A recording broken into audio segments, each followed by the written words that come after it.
ইদানিং বিশ্বের বিভিন্ন দেশের ইমিগ্রেশনে একটি ঘটনা নিয়মিত হয়ে উঠেছে, তা হচ্ছে বাংলাদেশের সবুজ পাসপোর্ট দেখলেই সন্দেহের চোখে দেখা। ভ্রুকুচকে ইমিগ্রেশন জুড়ে দিচ্ছে হাজারটা শর্ত, অনেককেই ফিরিয়ে দিচ্ছে খালি হাতে। এমনকি মালদ্বীপ, শ্রীলঙ্কার মতো দেশেও বাংলাদেশিদের মুখোমুখি হতে হচ্ছে একই ধরনের পরিস্থিতির।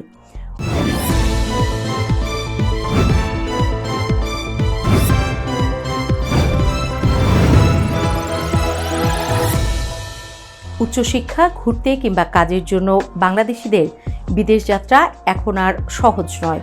ক্রমেই সংকুচিত হয়ে আসছে বৈদেশিক শ্রমবাজার। অনেকের মতে পরিবর্তিত পরিস্থিতিতে বাংলাদেশিদের উপর আস্থা হারাচ্ছে বিদেশিরা। এছাড়া জালিয়াতি, তৃতীয় দেশে পালিয়ে যাওয়ার মতো ঘটনা দেশের ভাবমূর্তি নিয়ে এসেছে তলানিতে। বাংলাদেশ থেকে বৈধভাবে যেমন মানুষ বিদেশে যান, অনিয়মিত পথেও দেশ ছাড়েন অনেকেই।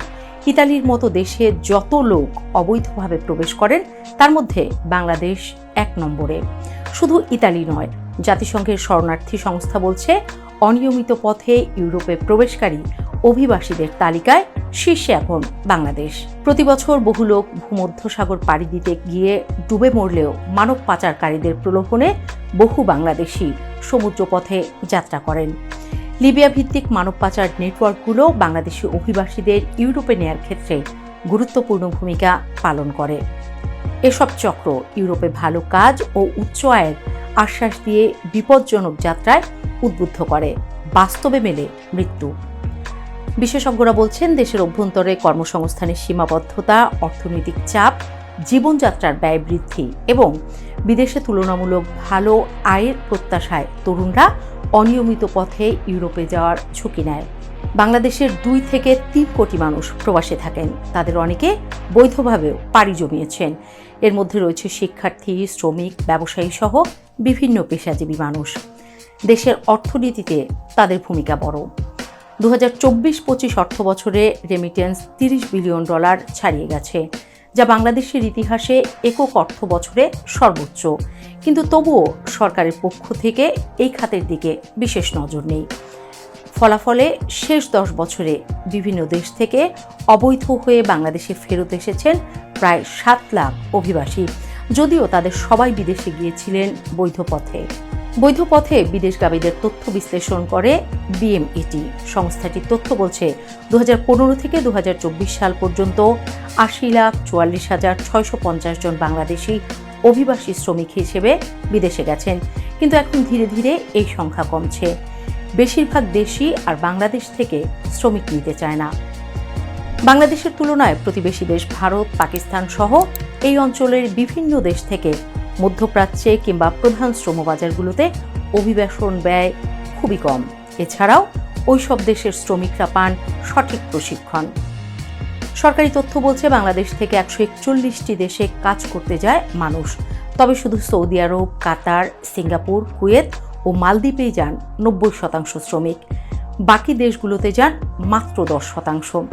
সবচেয়ে বেশি প্রবাসী আয় আসে সৌদি থেকে, যা মোট রেমিটেন্সের প্রায় ১৫.৫২%। এছাড়া সংযুক্ত আরব আমিরাত থেকে ১২.৫৮% রেমিটেন্স আসে। সম্প্রতি নতুন নিয়মে সৌদি সরকার গৃহকর্মী ছাড়া সব শ্রেণীর ভিসার জন্য দক্ষতার সনদ চেয়েছেন, জানেই বেশিরভাগ বাংলাদেশিরই। এছাড়া সাধারণ লেবারদেরও কম্পিউটার টেস্ট দিতে হচ্ছে। যারা প্রযুক্তিতে দক্ষ নয়, তারা বারবার ফেল করছে। সংশ্লিষ্টরা বলছেন, বর্তমানে সৌদি আরবে কিছু শ্রমিক যেতে পারলেও সংযুক্ত আরব আমিরাত, কাতার, ওমান, বাহরাইন সহ আরও কয়েকটি দেশে আদতে বন্ধ রয়েছে শ্রমিক প্রেরণ। এছাড়া ইউরোপের বিভিন্ন দেশ ভুয়া নথি ব্যবহারের প্রমাণ পাওয়ায় বাংলাদেশিদের ওয়ার্ক পারমিট দেয়া বন্ধ করেছে। এই তালিকায় রয়েছে ইউরোপের দেশ সার্বিয়া, উত্তর মেসিডোনিয়া, স্লোভাকিয়া, স্লোভেনিয়া, ক্রোয়েশিয়ার মতো দেশ। খাত সংশ্লিষ্টরা বলছেন, বিদেশে গিয়ে অবৈধভাবে থেকে যাওয়ার প্রবণতা, ভুয়া তথ্যের মাধ্যমে আবেদন, অনেক দেশের নিজস্ব পরিকল্পনায় পরিবর্তন সহ নানা কারণে বাংলাদেশিদের ভিসা আবেদন বা ভিসা বাতিল হওয়ার ঘটনা বেড়েছে। ভ্রমণেচ্ছুক মানুষও ভিসা জটিলতায় অনেক দেশে যেতে পারছেন না।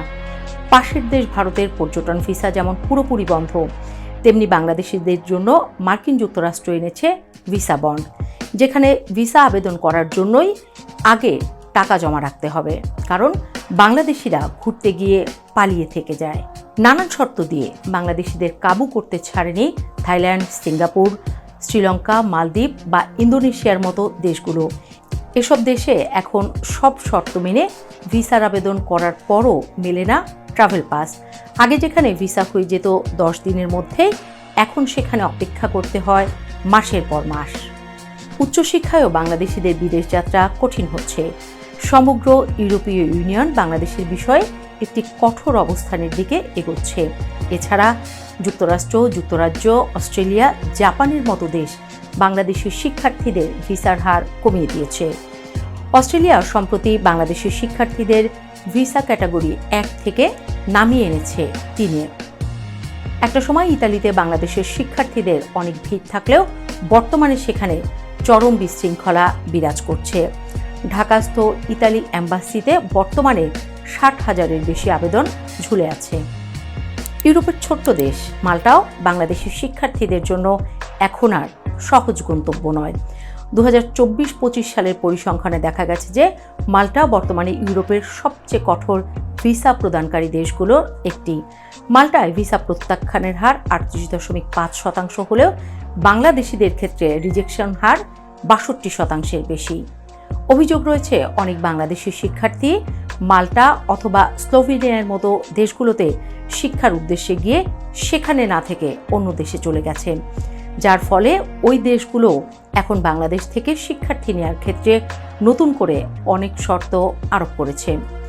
সরকারের সংশ্লিষ্ট মহল এ বিষয়ে অবগত থাকলেও উল্লেখযোগ্য কোনো প্রচারণা বা কার্যকরী ভূমিকা দেখা যায়নি। সম্প্রতি ভিসা প্রত্যাহারের বিষয়ে উদ্বেগ প্রকাশ করে পররাষ্ট্র বিষয়ক উপদেষ্টা এম তৌহিদ হোসেন বলেছেন, কোন দেশ কাকে ভিসা দেবে সেটা তাদের নিজস্ব এখতিয়ার, কিন্তু বাংলাদেশিদের ভিসা প্রত্যাখ্যানের মূল কারণ হচ্ছে জাল তথ্য দিয়ে আবেদন।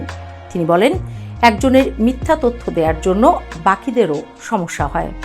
আমাদের ব্যর্থতা হচ্ছে আমরা জাল সনদে আবেদনকারীদের শাস্তির আওতায় আনতে পারছি না। বিশেষজ্ঞরা বলছেন, এক দেশের সঙ্গে অন্য দেশের অর্থনৈতিক সম্পর্ক যখন বড় হয় তখন তারা ভিসা শিথিল করে। যেহেতু বাংলাদেশে এক ধরনের অস্থিরতা রয়েছে, এখনও নির্বাচন হয়নি বা নির্বাচিত সরকার নেই, তাই তারা ভাবছেন বাংলাদেশিরা এসে বিশৃঙ্খলা বাঁধাতে পারে। আন্তর্জাতিক পত্রপত্রিকায় রোজই বাংলাদেশের বিষয়ে নেতিবাচক খবর দেখা যায়। গণপিটুনি আর সরকারের অস্থিরতা, প্রকাশ্যে মানুষকে গুলি করে হত্যা সরকারের ভাবমূর্তি কমিয়েছে অনেকাংশে। এছাড়া ভারতের মতো বড় প্রতিবেশীর সঙ্গে বাংলাদেশের খারাপ সম্পর্ক চাপ তৈরি করেছে। ফলে কানাডা, অস্ট্রেলিয়া সহ ইউরোপীয় দেশগুলো অনেক কম ভিসা দিচ্ছে বাংলাদেশিদের। আন্তর্জাতিক পাসপোর্ট সূচকে একটি দেশের অবস্থান সেই দেশের নাগরিকদের জন্য ভিসা প্রাপ্তির ক্ষেত্রে গুরুত্বপূর্ণ প্রভাব ফেলে। বাংলাদেশের পাসপোর্টের বর্তমান র্যাঙ্কিং উন্নত দেশগুলোতে ভিসা পেতে দীর্ঘ ও জটিল প্রক্রিয়ায় প্রয়োজনীয়তা তৈরি করেছে। খাত সংশ্লিষ্টরা বলছেন, দ্রুতই সরকার কার্যকরী ভূমিকা না নিলে খুব দেরি হয়ে যাবে। শুধু অদক্ষ শ্রমিক না পাঠিয়ে দক্ষ ও পেশাদার জনবল পাঠানোর দিকে নজর দিতে হবে। আইটি বিশেষজ্ঞ, প্রকৌশলী, নার্স ও চিকিৎসকদের জন্য বিশেষ কোটা চালু করতে হবে। ভিসা আবেদনের ক্ষেত্রে ব্যাংক স্টেটমেন্ট, কাজের অভিজ্ঞতা বা শিক্ষাগত যোগ্যতার জাল সনদ ব্যবহার কঠোরভাবে দমন করতে হবে। বিদেশে গিয়ে নির্দিষ্ট সময় পর ফিরে না আসার প্রবণতা রোধে নাগরিকদের সচেতন করতে হবে। এছাড়াও ঢাকাস্থ বিদেশি দূতাবাসগুলোর কনসুলার সেবা যেন নিরবিচ্ছিন্ন থাকে, সেজন্য প্রয়োজনীয় প্রশাসনিক সহায়তা প্রদান করতে হবে। ভিসা সংকট কেবল একটি প্রশাসনিক সমস্যা নয়, এটি একটি জাতীয় ইমেজের বিষয়। সরকারের সঠিক নীতি এবং নাগরিকদের দায়িত্বশীল আচরণ, এই দুইয়ের সমন্বয়ে কেবল এই সংকট থেকে উত্তরণ সম্ভব।